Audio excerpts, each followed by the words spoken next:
ànd ak kenn ci waa parti démocratique sénégalais muy Bokar Niang sëñ bi Niang maa ngi lay nuyu di la dalal jàmm. waaw Moustapha sëñ Moustapha maa ngi lay fay nuyoo yàgg waa plateau bi yëpp Georges Nesta Diop nga xamante ni on s'est connu lu yàgg sur la scène politique. Ah, très bien. Il était très fréquent chez le président Wade. chez Sané. xamante ni mu ngi may. wax léegi benn diggante bu ñu amoon fële point E donc on se connaît très bien. et madame Mame Khady Diédhiou maa ngi leen di nuyu di leen sant vraiment di leen remercier si occasion bi ngeen ñu offrir pour. alors dinañ waxtaane ak yow ci kanam ak jàmm ci moom maître Abdoulaye Wade bi nga xam ne da ngeen a jël décision yéen ñi nga xam ne yéen ay jegeñaaleem ngir organiser ko benn sargal. kañ ngeen ko jàpp. njukkal le 29 mai. le 29 mai ngeen ko jàpp. alors ça nous permettra de parler du président Wade. ce qu'il a fait pour le Sénégal ak xëy na ce qu'il y a de bien de moins bien. Georges ak Pape Sané dinañ ci ñëw léegi. waaye ni ñu koy defee bés bu nekk dinañ waxtaane actualité réew mi Pape Sané maa ngi lay nuyu. maa ngi lay fay Moustapha di profito également di dalal monsieur Niang. di nuyu téléspectateur ak auditeur Walf yi. jërëjëf di nuyu Georges Nesta Diop. di fay Moustapha di nuyu Pape Sané di nuyu aussi le grand Bokar ak Khady Diéry ak aussi tous les téléspectateurs ñoo xam ne ñu ngi seetaan chaque édition du soir. Mame Khady Diéry Fall moo ñu gunge tey ci présentation Mame Khady nuyu naa la. fay naa la Moustapha Diop maa ngi nuyu aussi ñi nga xamante ne bii ñoom laa bokkal bi les plateaux. alors Pape Sané ci yow sax la ñuy commencer suñu waxtaan tey le président Macky Sall mi ngi Paris ñu doon waxtaane ci benn sommet bu ñu wax ne pour revoir les financements de l'économie des économies africaines mais mel na ne yemul ci loolu rek ndax nee nga waxtaane nañ fa wala boog am na lu ñu fa jëme ci tuddee les accords de défense. waaw effectivement Moustapha muy li nga xam ne lu dëggu la mooy mbirum accord de défense yi nga xam ne moo lié état du Sénégal ak état bi nga xam ne mooy état français. mais juste ci wàllu jàngat rappel historique rek. di wax ni que accord de défense d'abord lu mu tekki. accord de défense yi maanaam yi nga c'est-à-dire accords yi dafa bëri. mais accord de défense yi nga xam ne moom la ñu mujjee signé moom la ñu mujjee c'est-à-dire moom le président Macky Sall damoon le 18.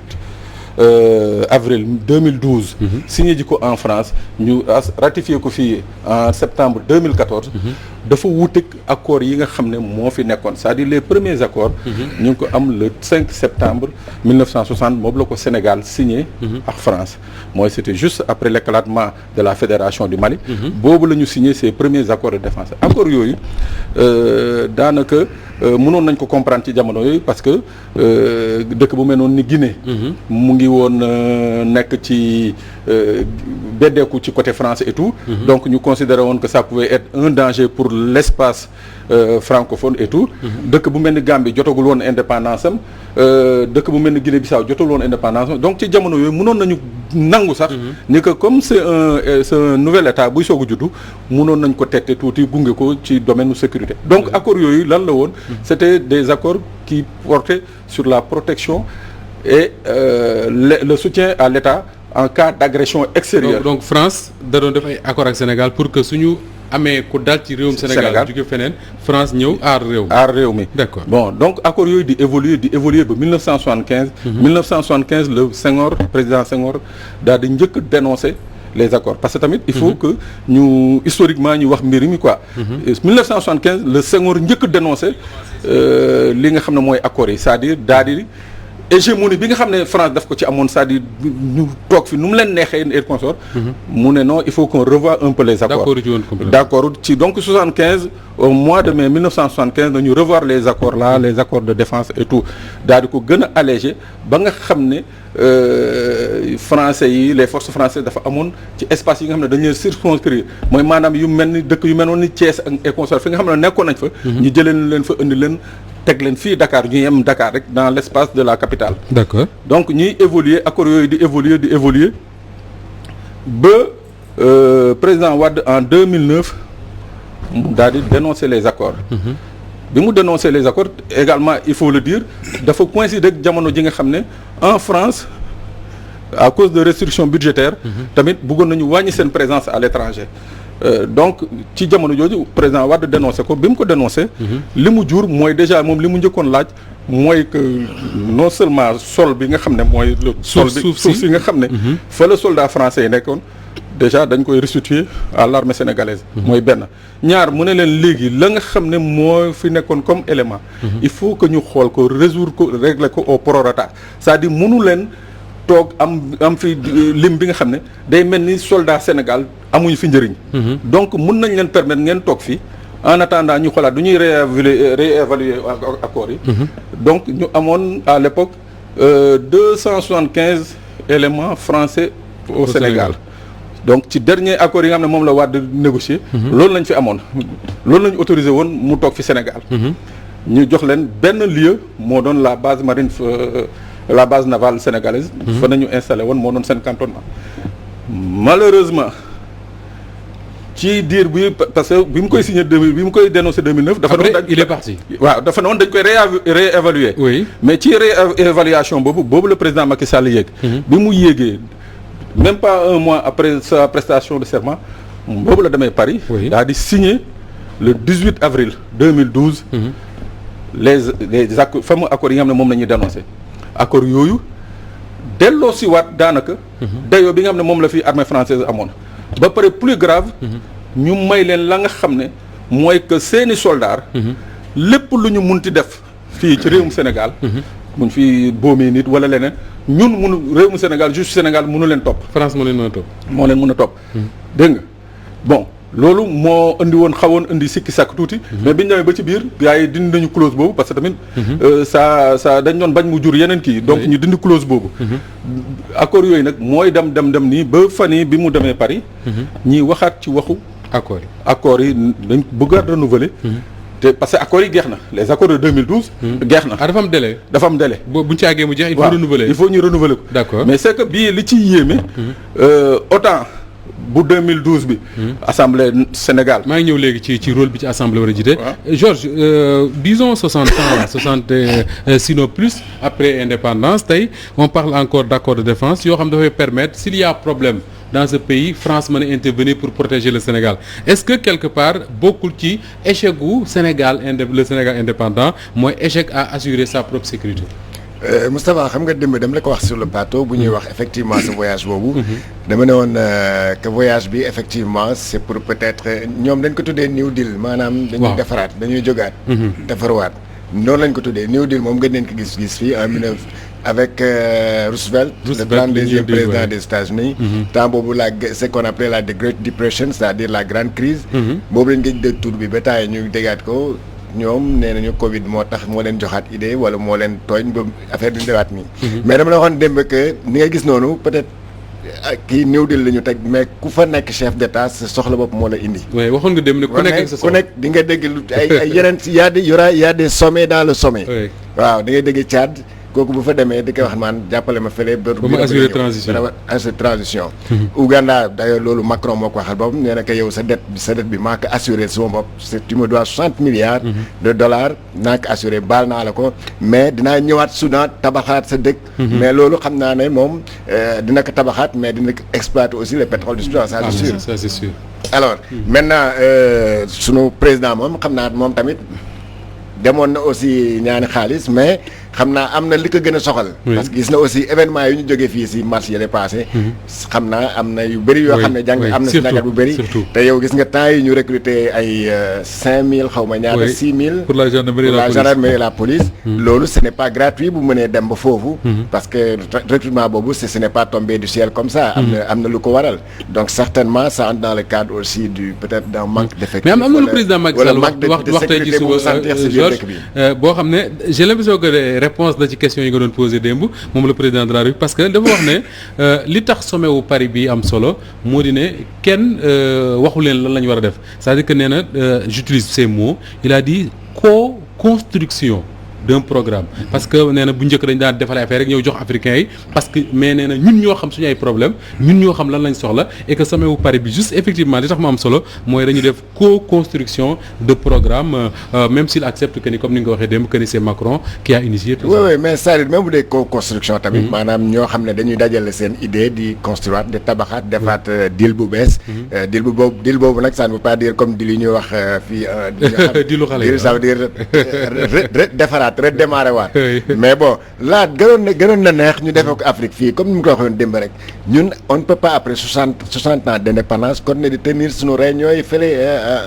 en Europe alors que fii y a des hôtels en Afrique l'Afrique en tout cas n'est pas si démunie que ça pour di ko mën a teg fële mais pour revenir à ces accords là alors accords yooyu dafa mel ni ñoom dañ ni tubaab yi les soldats français vont devenir en force au Sénégal di mën a intervenir te on est à quelques mois d'élection gis nañu aussi que des deux côtés muy opposition muy pouvoir ñëpp a ngi ñëpp a ngi daas fanaanal baax na tamit parce que bëggatuñu nee nañu gis dégg nga fi benn kilifa bu ne da ngeen ñu bett mbéj ñu dootuñu dalaat te loolu nag pour bañ ñu dalaat leen faw ñu jël seen matuwaay maanaam dem France bu ko jaree sax dem France ne leen saay lii bu nartee am jël leen seen matuwaay on vous donne carte blanche na ngeen intervenir fu ngeen war a intervenir ak na ngeen war a intervenir lu ñoom daal en tout cas et dara du si génn voilà donc loolu moom foofu mooy accord yooyu Pape pour terminer sur ce sujet là moo di ne am na rôle boo xam ne yaa ngi ko évoqué sax Assemblée nationale du Sénégal daf ko war a jouer dans ce cas là waaw xam nga tamit est-ce que d'accord qui engage tout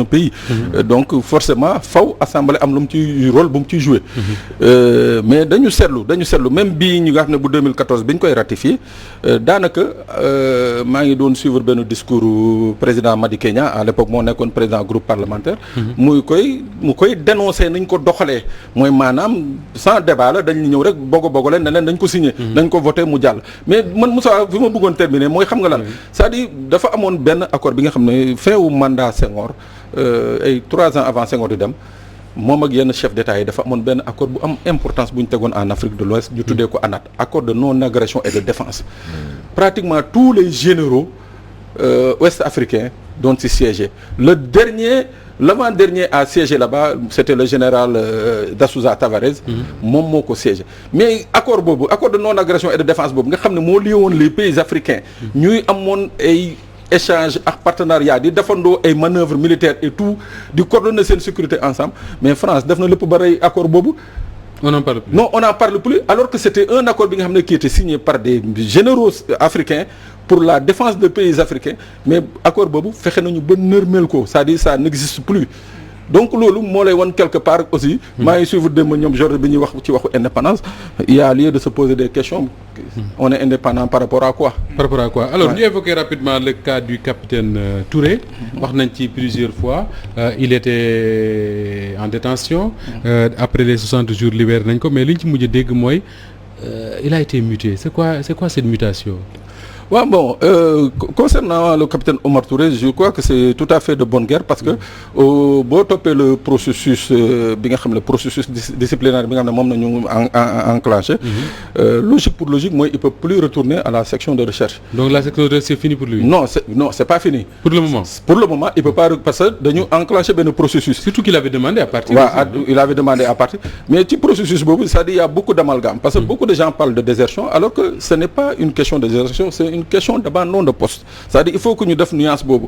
Waaw. C'est quoi la nuance? Nuance bi mooy bon la désertion dafa am un délai bi nga xam ne légal bi nga xam ne moom la loi wax ni que boo ko toogee te damoo liggéey. dañuy considérer ni que yow tu as déserté. Bon. Les sanctions sont différentes, soit en temps de paix ou en temps de guerre, les sanctions sont différentes. Mais le problème qu'il y a dans cette affaire, on parle, c'est-à-dire il sied de parler de désertion, d'abandon de poste. Moi que à un certain moment, il n'a pas été à son poste de travail. Parce qu'il disait que sa sécurité était menacée. Voilà. Donc bon, donc on dit également qu'on pourrait le poursuivre pour divulgation justement rupture, non-respect du secret de l'enquête et tout, mais dans ce cas, les gens vont trop vite en besogne. Si déjà on a vu un PV fuiter, et je suis sûr et certain que ce PV qui a fuité, en réfléchissant, moi personnellement, je me suis rendu compte que ça ne venait pas du capitaine. Ça ne venait pas du capitaine? Non. Ça ne venait, on va avoir un plateau spécial où on va parler de ça. Ça ne venait pas du capitaine. C'est-à-dire il fallait l'impliquer. Non, parce que dans cette affaire-là, les gens sont très vite allés en besogne et on a fait beaucoup d'amalgame. Pourquoi? Parce qu'on a vu que le capitaine wax na ak Ahmed Aïdara ci benn émission, je crois wax na ak Pape Alé Niang ci benn émission, ñu ne oui kon comme wax na ak ñoom PV ci moom la jóge. Ça ne se passe pas comme ça. Non, ça ne se passe pas comme ça. Non, Moussa, j'ai réfléchi et je suis arrivé à la conclusion que ces PV ont été fuités, c'est-à-dire à son insu, pour imputer Koko. là moom je suis formel quoi. waaw parce que moom. il ne pouvait pas c'est-à-dire il n'était pas débile au point que. une enquête bi nga xam ne moom moo ko mënee de bout en bout. mu koy génne alors que moom. la seule pièce bi nga xam ne moom la ko yoon may bi nga xam ne mën na ko téye parce que moo ko moomal boppam c'est le carnet de déclaration kenn mënu ko jot. il a son carnet de déclaration qui vaut mieux que ce PV donc je crois pas que dana toog di jël. carnet de déclaration mooy lan moom. carnet de déclaration c'est un registre bi nga xam ne au niveau de la gendarmerie enquêteur bi boo ñëwee moom c'est-à-dire moom les déclarations sommaires. ak yenn déclaration yi foofu la koy recueillir consigner ko foofu. carnet boobu. te loolu moom moo koy yore moom moo ko moom. tous les APJ ou OPJ militaires ñoom dañuy yore c'est-à-dire foofu nag c'est un peu la nuance qu'il faut apporter.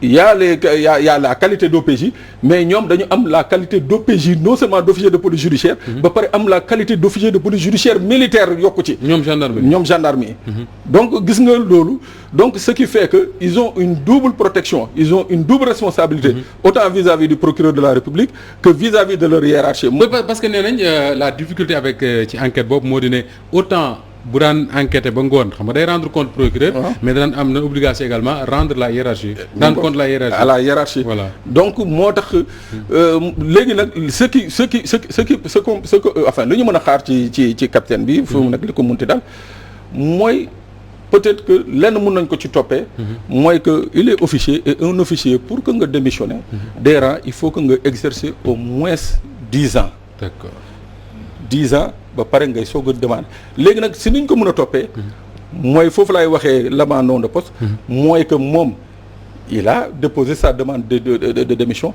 tout en sachant que moom motalagul 10 ans alors comme officier. Si on lui reproche Georges si on reproche à ce capitaine là des PV qui ont fuité qu'est-ce qu'on va faire je sais pas moi des PV dans une affaire comme l'affaire Pape Ndiaye est-ce que du baax également ñu enquêter pour xam kan moo fuité ces PV là. non mais ñoom duñu au niveau de la justice duñu méngale ñaari dossiers yi parce que mii dañuy naan kii c'est un officier de la gendarmerie.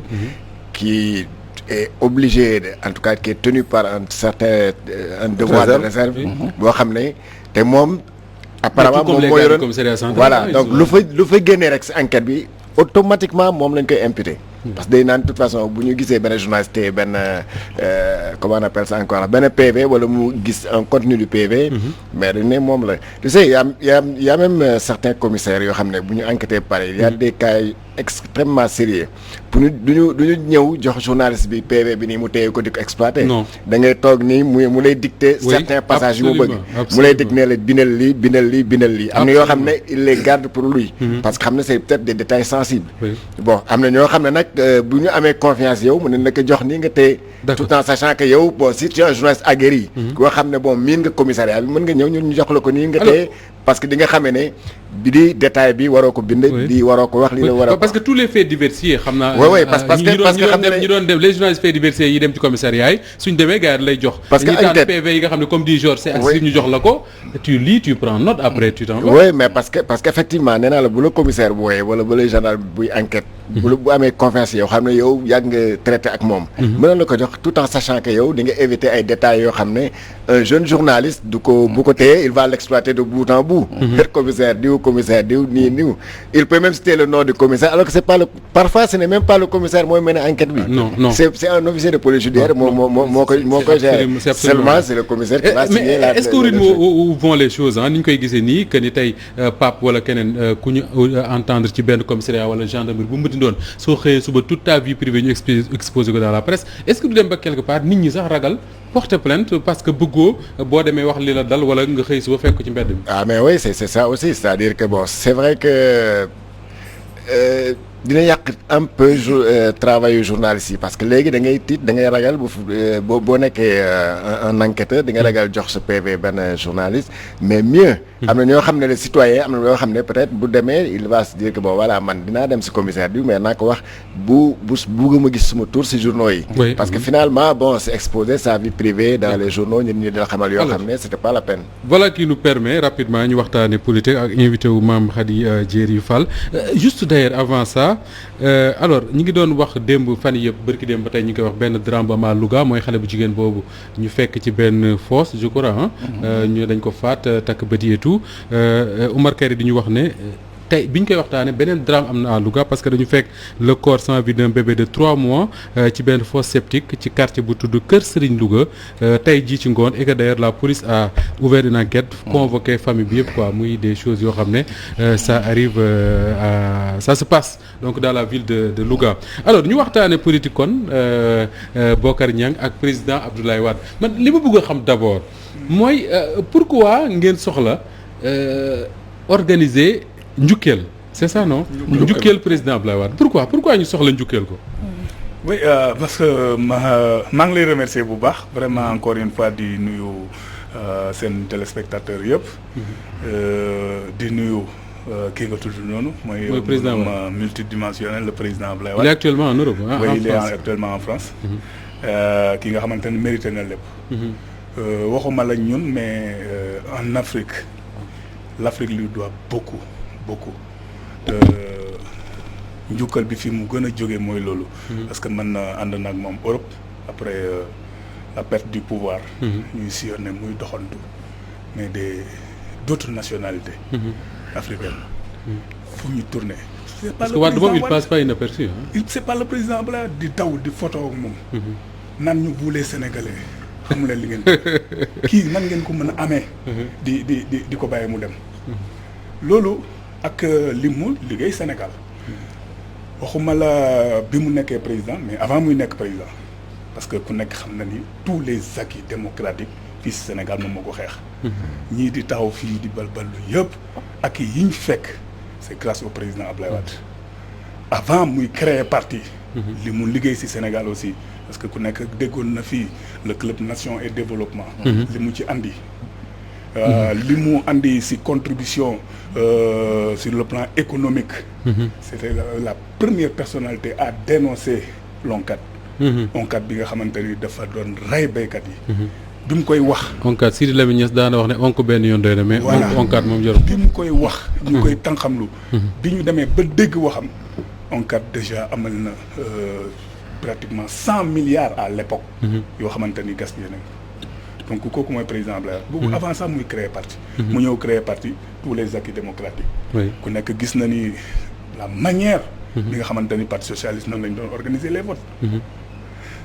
chef de quartier bi day taxaw. absolument ñu teg urne bi ci suufu garab. waaw ku dugg. mu xam ne mu xool boo fekkente ni voté loo ab Senghor wala Abdou Diouf. dootoo amati jiw. muy xeex di xeex. les gens oublient que 88 lu mu tàng. mais parce que la jeunesse commençait à s'éveiller mais ba léegi 88. les gens le passage à l'isoloir était facultatif. donc ak yooyu moo ñëw ba 88 nag. li mu doon bébét yëpp moo tax ñu ne malheureusement. ñi ko war a sargal ñan la waa parti démocratique sénégalais wala des militants du parti ñoo jékki-jékki rek am idée bi ne nañu organiser sargal. waaw c'est venu d'un panel. d'un panel parce que ku nekk xam na ni à partir de 2012. président Macky Sall bi mu ñëwee la première déclaration qu'il a faite. mooy j'ai un compte personnel à régler avec les gens du PDS. moom rek mënoon lu ñu dara. mais il a utilisé toute la puissance de l'État dóor ko ci kaw PDS. moo tax it affaire nu ñu koy waxee sax suul na leen complètement. non pas suul jéem na suul mais en 2012. Moustapha malgré tout ça le PDS est parti seul aux élections législatives. moom rek. mais suul bi tamit est-ce que tamit bokkul ci lu doy ni élection présidentielle. waaw mais si laa jëm c'est-à-dire que jéem na.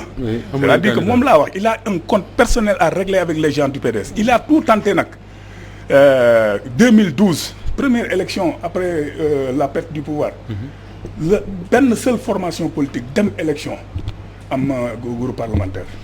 malgré lii xew. ñuy dem 2014. ñu dem seul aussi on est sorti deuxième de ces élections en 2017 président Abdoulaye Wade di ñëw proposer à l'opposition la fameuse liste unique ñenn ñi saboté ko mais nous avions la coalition la plus minime en termes de composition de partis politiques parce que nous étions partis avec 4 partis alors que Taxawu Sénégal par exemple mooy la coalition gagnante bi Wade voilà l'autre coalition de Khalifa Sall et Idrissa Seck plus de 60 partis. Oui. En face de ñeneen ñi am 100 et quelques partis. D'accord alors maa ngi ñëw ci léegi mais Pape Sané souvent loolu dañ koy yow ak Georges d'ailleurs dañ koy fàtte ci président Wade quand on parle de lui on retient très souvent le président qu'il a été. Bon ñenn ñi mën nga juger ne c'est un bon président ñeneen ñi il a fait je mets des guillemets il a fait beaucoup de conneries. Mais souvent dañuy fàtte ne le combat qu'il a mené moom Abdoulaye Wade pour que ñu àgg 2000. Parce que 2000 c'est pas descendu du ciel comme ça comme à l'habitude de dire Georges il y a un combat boo xam ne moom sacrifice bu mu def personnellement du point de vue santé physique et tout pour qu'on arrive à ça. Non effectivement xam nga léegi nii dama doon expliquer ci coulisses yi Bokar. Un peu man personnellement mon histoire avec Wade. Je me dis que quelque part ba léegi je crois que sénégalais yi mesuré wuñu dimension nit ko benn image bu mujj bu ma garder ci moom mooy bi Abdou Diouf jógee Bamako grève u UNSAS bi ba ñu coupé courant yi ba mu amoon bébé yi gaañu woon et Mademba Sock Diouf jógee Bamako on avait quadrillé toute la ville mu ñëw ñoom Ousmane Ngom dem côté préfecture yooyu ku ci nekk di ut fooy taxaw non ça en fait il fallait avoir du courage quand même parce que ca jamono yooyu répression bi ni mu mënoon ci dëkk bi nga xam ne amul woon réseaux sociaux yi télé yi demee woon noonu mooy maanaam mun nañ la dóor ba nga dee te du mujj fenn boo gisee man image boobu ba léegi dama koy garder et puis man foofu laa jógee sax je me suis dit que en fait ce vieux était courageux ce monsieur était courageux moom ak ay ñoom ñu mel ni ay Abdoulaye Bathily et consort mais ce jour-là amul violence bu ñu dajul foofu place de l'Indépendance. soo demee bureau professeur Abdoulaye Bathily bi waa APR di xalab temps yi xam naa Georges mas na fa dem soo demee bureau da ngay gis ay photo yoo xam ne moom Bathily yoro dee comment ça s'appelle Landing Savané mais alkaati yi dañ leen a dóor bañ tëdd y a des photos de chez Abdoulaye Bathily qui montre ça. ma rappelle jour boobu Abdoulaye Faye dañ ko dóor ba dindi bëñ yi xam nga ndax yaa ngi fàttaliku scène boobu Mais bien sûr. ba dindi bëñ yi mais ma gis ñu koy diri di ko dugal ci oto bi paa bi non ñëw moom mu ñëw di jàppale policiers yi pour ñu dugal Ablaye Faye ci oto bi moi j'ai dit que non ce monsieur c'était autre chose ñu toog benn moment mooy élection 93 yi mooy bi mu tàngee jër noonu y a des gens à l'époque je le dis aujourd'hui les gens yu décidé woon ñu ngi woon jamono jooju seen camp PDS mais tey ji ils ont rejoint on en parle ak ñaar ñi ils ont décidé gis nga mbannu essence su yaraax yi moom nañ demoon pour lakk ji paa bi ne leen man li ma lay wax noonu maam j'étais témoin maa ngi nii toog taxaw déglu mu ne leen waxuma la lakk waxuma la taal Abdou Diouf mii dina xeex ak moom te dina génn ci palais bi te du ma taal essence du ma taal pono du ma taal dara mais dina génn fii imagine nga esprit boobu ci jamono yooyu. Mais bien sûr alors Georges est-ce que finalement du loolu mooy def la différence entre Abdoulaye Wade ak la classe politique bi nga xam ne ñoom ñoo ko doon c'est-à-dire que c'est quelqu'un qui de 74 à 2000 noppalu benn yoon il a mené tous les combats marche grève de la faim dem prison et tout ak quelqu'un comme peut-être bon disons moom moo nekk à la tête de l'État du Sénégal le président Macky Sall nga xam ne moom peut-être il n'a pas connu tout ça très très rapidement il a été ministre nangam ak nangam ñu bunduxat ko bala ma dee rek ñu naan li mu daj ñu bunduxat pendant quelques mois après il devient parce que je crois que Wade quand même ça aussi Wade il a laissé aux Sénégalais en tout cas à la classe politique beaucoup de leçons. La première leçon mooy endurance maanaam ñeme fi ngay jëm te gëm fi nga jëm parce que bu gëmul bu amuloon endurance maanaam koo xam ne dafa gëm fu mu jëm kon 74 ak lu mu daj ak Senghor lu mu naxante ak Senghor ba ñëw ak Abdou Diouf lu mu si daj aller retour yu mu am prison kon dina découragé donc c'est un exemple boo xam ne la jeune classe les jeunes politiciens les jeunes hommes politiques actuellement waroon jël exemple si moom xam ne que ne. il faut se battre. présenté wu benn yoon rek tu es battu nga ne ah non man suma xaalis jeex na vraiment ñi Macky Sall mënatul su moom dara daal di ranger sa bagage. parce xotti sa carte que parti Diouf politique. en 2000 les gens disaient que Diouf moom kenn mënu ci moom dara. kenn mënu si woon dara mos a perte élection. donc là vraiment c'est un exemple de classe politique. Du point de vue de la démocratie aussi c'est la même chose. Il s'est battu si on en est arrivé là véritablement c'est grâce à lui. Je crois que tey la classe politique bu ñu waxee ne des codes consensuels de 92 il a joué un rôle important dans ça. Donc là aussi bon je crois que ça c'est des leçons yoo xam ne. ak exemple yoo xam ne la classe politique war na si jëlee dara. te teewul li lui arrivé mu dugg ci gouvernement. voilà génnaat et rester le même. T'as vu ça ressemblait à quelque chose comme les fameuses ce dialogue politique là dialogue national. Quelqu'un d'ailleurs je discutais avec un homme politique mu ne ma non ñun daal saa yi on n'a pas de truc de soir parce que lu ñu def nii Wade defoon na ko da doon dugg ci gouvernement Diouf di génn. donc ñun bu ñu Macky Sall wooyee pal tey dañuy est-ce que c'est la même chose? parce que mais non c'est pas la même chose parce que lii presque c'est des dialogues deal quoi finalement comme ni ko des dialogues comme ni ko Barthélémy Dias di waxee. Ensuite pour terminer je dirais que même c'est pas seulement la classe politique yoo xam ne ñoo amal Ablaye njukkal parce que même les journalistes mais Wade xam nga tey y a beaucoup de journaux yoo xam ne 100 francs ñu jaar Wade moo fi njëkk a jaay journal 100 francs journal Sopi à l'époque parce que pour combattre le soleil xam nga soleil à l'époque 150 doon jaar donc info démocrate amoon na mais Wade moo njëkk a jaay le journal à 100 francs bon il y avait maintenant aussi le journal de quand il est venu inaugurer les locaux de Walfadjri quand il a croisé Tidiane Kassé Jean Meïssa Diop ak Kamou et il a dit à Sidi que ne ñii dañ ma war a jox àllarba parce que maa leen njëkk a employé. voilà il a été le premier employé de ces gens-là. mais Ablaye Wade également mooy nit ki nga xam ne il a beaucoup fait pour le Sénégal il a fait des choses moins bonnes mais li ma bëgg a xam mooy toutes les trahisons yi nga xam ne Wade vivre na ko bi mu nekkee opposant bi mu nekkee président bi mu jugee ci nguur gi moom comment il a vécu ça dans sa chair. mais Moustapha balaa moo tontu doo ma may. oui allez-y. man dafa am benn bi nga xam ne dama ko fekkee. c'était à la rue des Écoles à Paris. su grand frère am Moustapha Wade. yàlla na ko yàlla yërëm. amiin. ña nga toog juste après bi mu jëlee nguur gi. am fa ña nekkoon PDS génn PDS di ko xalab dem PS di ko xalab. mu jël nguur gi ñu ñëwaat. mu jëw nguur gi ñooñu ñëw daw Paris fekk fa Moustapha Wade. mu ngi toog maa ngi toog am na beneen kilifa politique mu ngi fii jege na tey ji nguur gi tamit.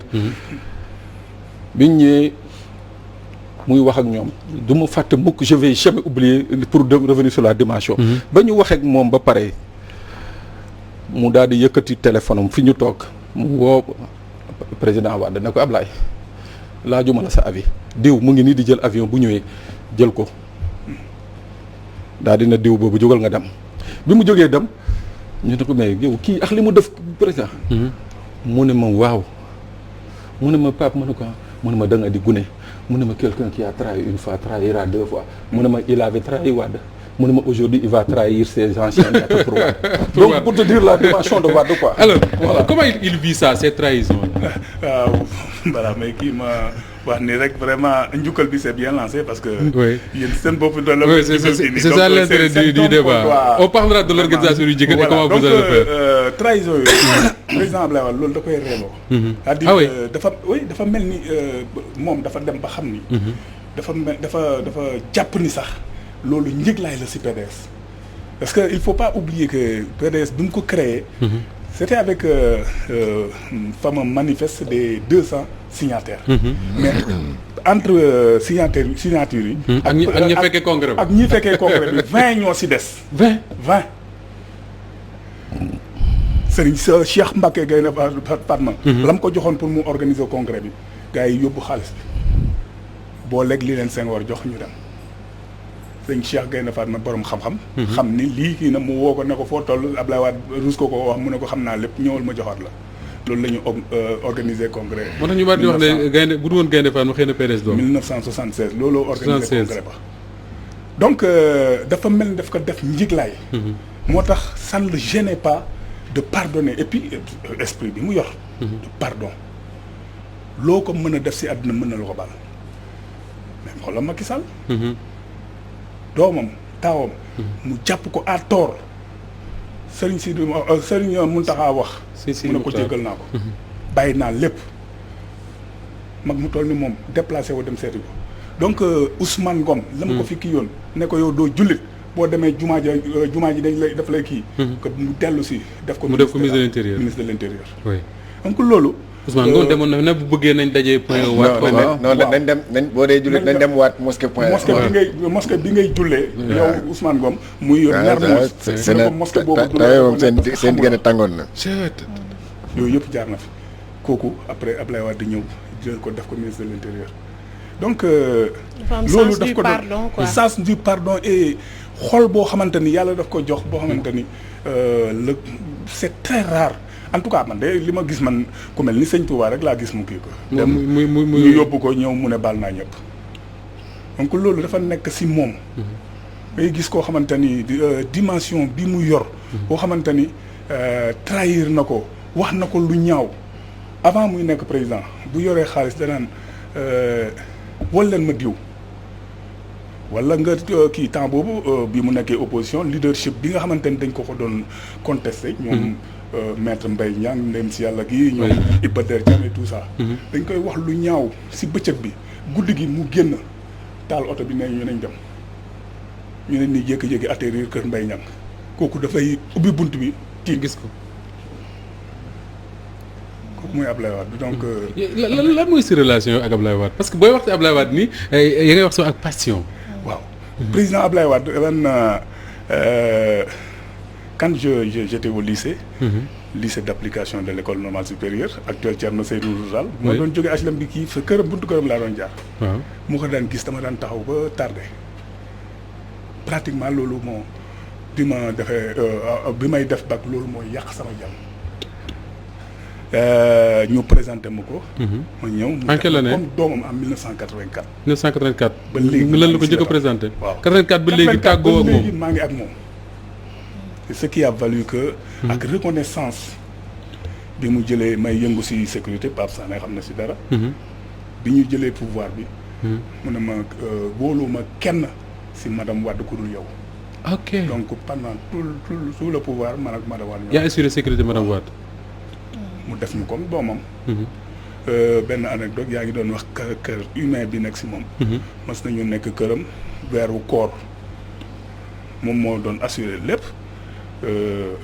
benn jour. ka ñu daan toggal xaw ma fan la demoon. toggal lu ñu xëdd président Wade ñu yee ko mu pour mu xëdd ñoo ko doon yee pour mu xëdd.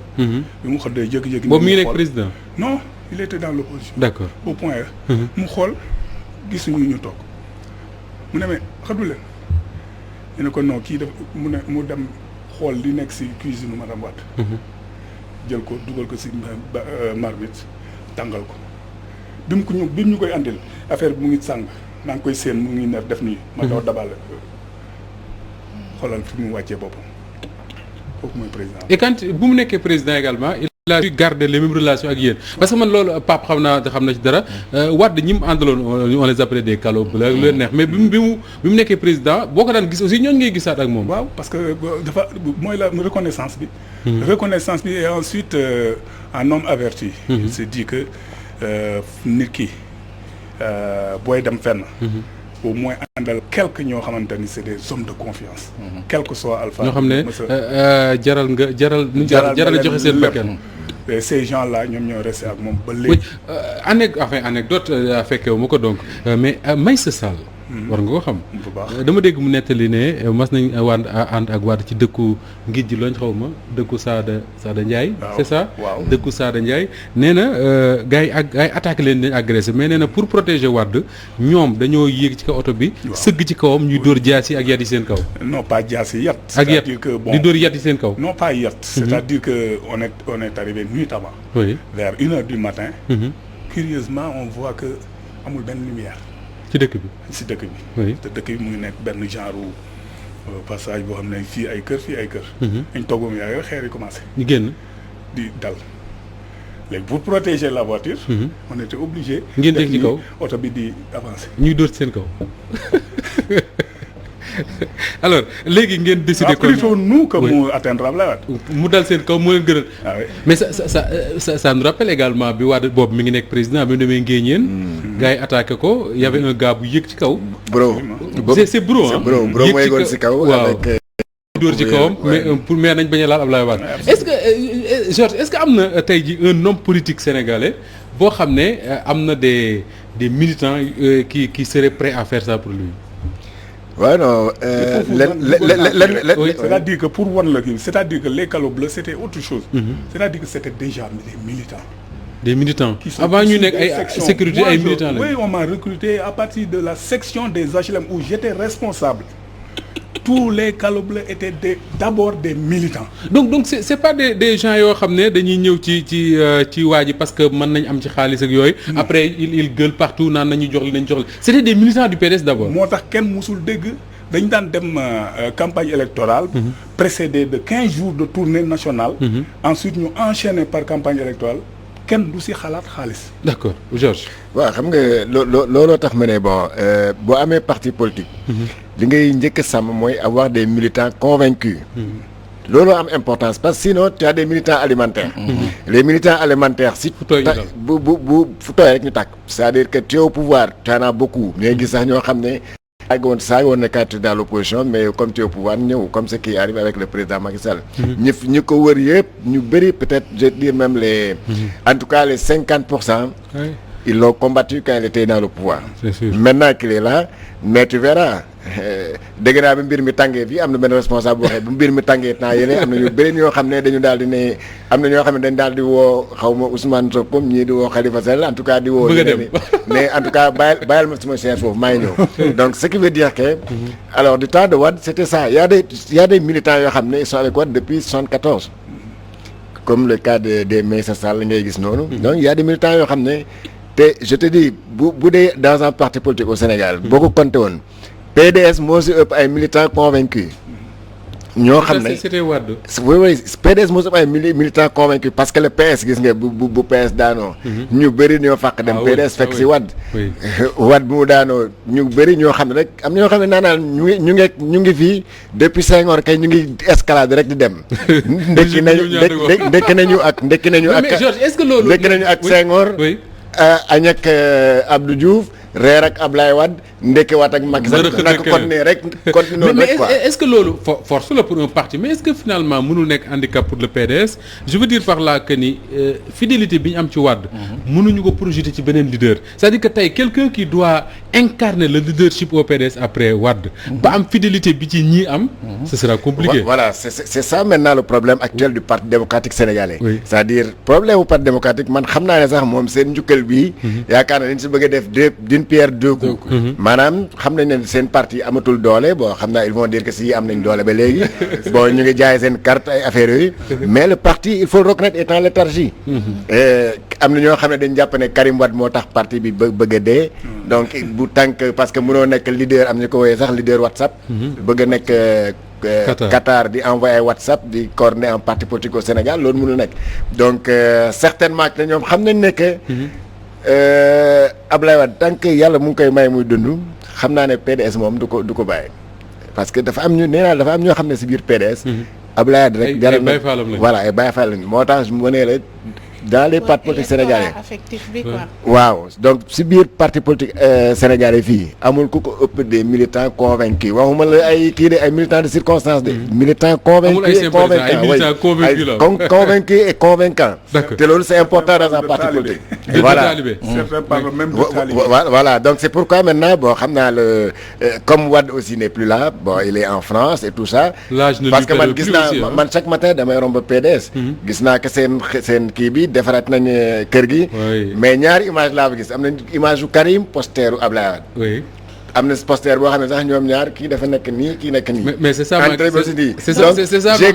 donc j'ai compris que ñii ils veulent essayer de retrouver un nouveau souffle par rapport ak justement sax li nga wax Georges man ci laa bëgg a rebondir sax est-ce que parti démocratique sénégalaise lañ wax sénégalais donc est-ce que démocratie boobu nekk ci sigle bi est-ce que mu ngi ci bu fekkee ne dañuy gis ne y a le père et le fils.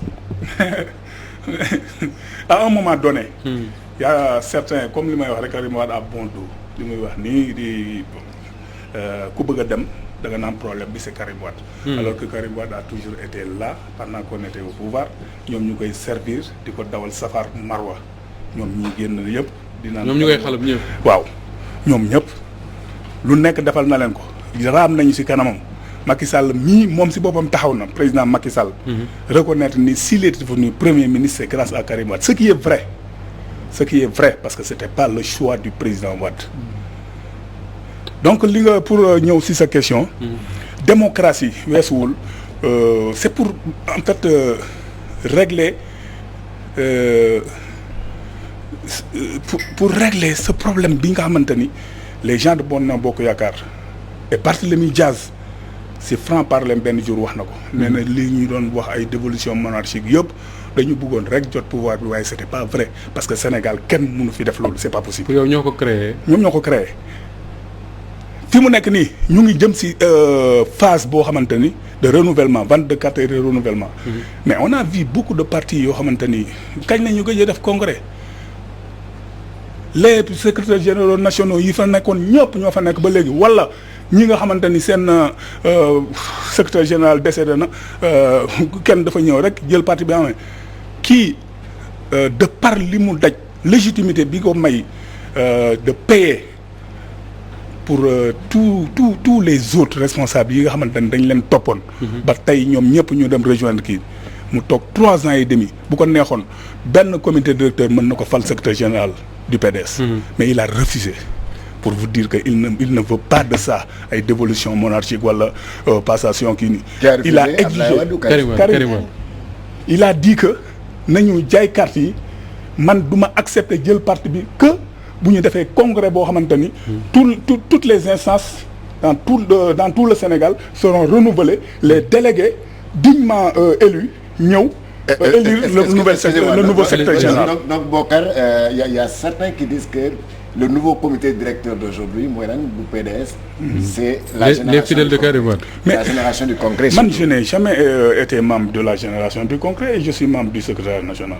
Le comité directeur n'existe plus parce que ce comité directeur était blindé par ceux qui sont partis les Oumar Sarr et kii ñoom ñoo choisir pratiquement ñëpp ña fa nekkoon ñoom ñooy dem ñoom ñoo dem même ñoom ils sont partis seuls parce que la plupart de ces gens yi nga xamante ne sax dañ leen faloon ils sont revenus dans le parti.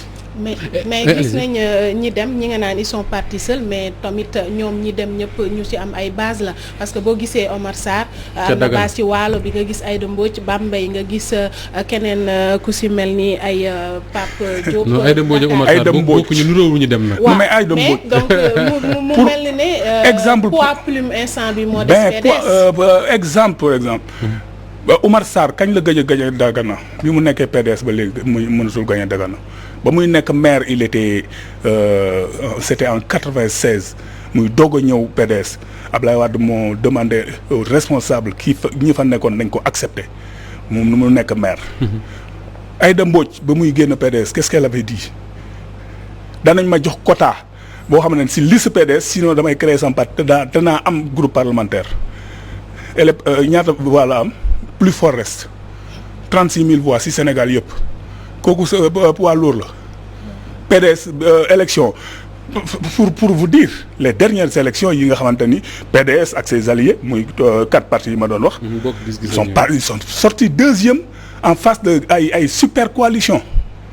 C'est vrai.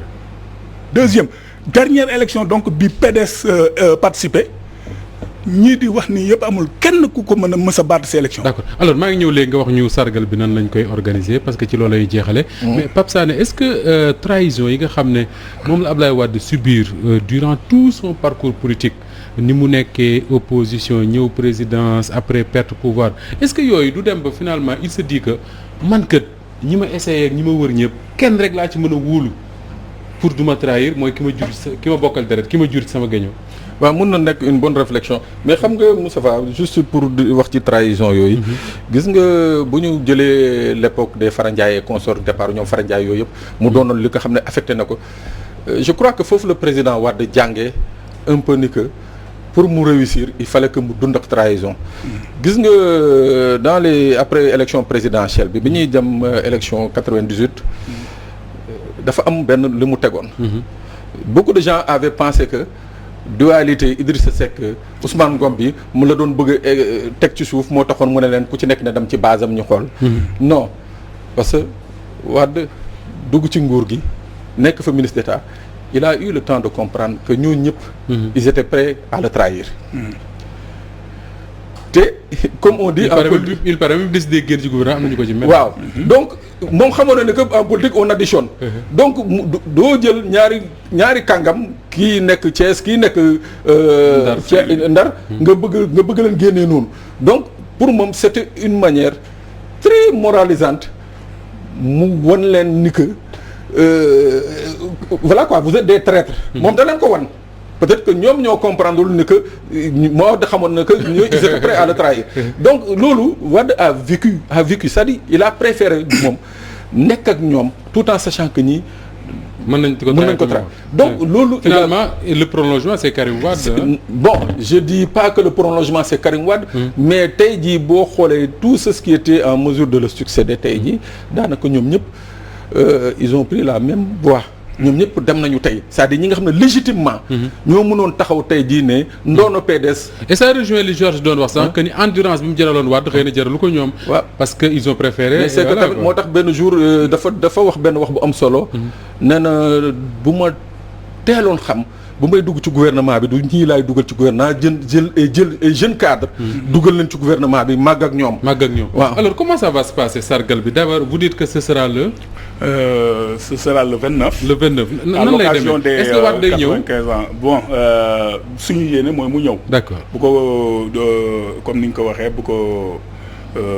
jot bi mais mën na ñëw mais sinon nit ki mën nga ko. fan nga ñëw siège yu PDS. siège yu PDS waaw. d'accord siège yu PDS donc ça va débuter ça parce que comme ni ko Georges waxee. permanence bi ñu ngi koy. mais les questions vont monter mais lépp xaj na si. njukkal. Ça va me permettre un peu de parler de Karim Wade parce que njukkal on dit ànd ak président Abdou Karim Meïssa Wade njukkal le président Abdoulaye Wade. ah kon yéen li Georges di wax mi ngi ñëw ah. ça en sens ànd ak président Karim Wade njukkal Abdoulaye Wade. parce que jusqu'à présent en tout cas le dernier congrès du PDS. Karim Wade la def candidat te ba léegi dara dindiwu ko parce que ak machination yi ñu def et tout ça ba kii ça me permet même de dire de lancer un appel aux Sénégalais parce que les gens surtout vous journalistes parfois vous avez tendance à dire Karim Wade oui pourquoi il revient pas et cetera mais affaire bi dootul affaire u PDS dootul affaire u Karim Wade c'est-à-dire que lii feeñ parce que du ma revenir ci affaire u procès beeg tout ça mais récemment le maître des poursuites en l'occurrence Aliou Ndao d'alors taxaw ne reconnaître ne il a été manipulé bay conseiller au niveau ministre de l'Intérieur de refuser ça mais kooku donc sénégalais yi normalement bu doon un pays mature des gens yoo xamante ne ki dañuy fekki gars yi fële ak ay yat ne leen yéen da ngeen ñu tromper en exilant forçant à l'exil un fils du Sénégal exiger son retour aussi quel que soit lu ñu ko mën a reprocher c'est un fils du Sénégal. Oui, c'est le plus important. Donc c'est grave qu'il soit donc rendez-vous le 29. Voilà, le 29 bon on va démarrer le lundi par une conférence de presse. D'accord. Pour expliquer à tout le monde l'idée ak lii tax njukkal bi jóg. mooy comme li ma la wax rek ànd ak président Abdou Karim Meïssa njukkal président Wade. du ngeen ci profité installer Karim ci boobu parti. Non mais c'est non. Oui. Karim congrès moo koy installé si parti bi comme moom ni mu ko exigé. léegi kii boobu. eggaguñ ca mais là c'est pas président Abdoulaye Wade comme père de Karim Wade la ñu bëgg a njukkal. mais un secrétaire général national. qui a un candidat xam nga dara gënul neex un secrétaire général national nga éliral ko. son candidat à la présidence. Alors on a pris le temps il est 20h la rubrique Vie du Net pour se séparer.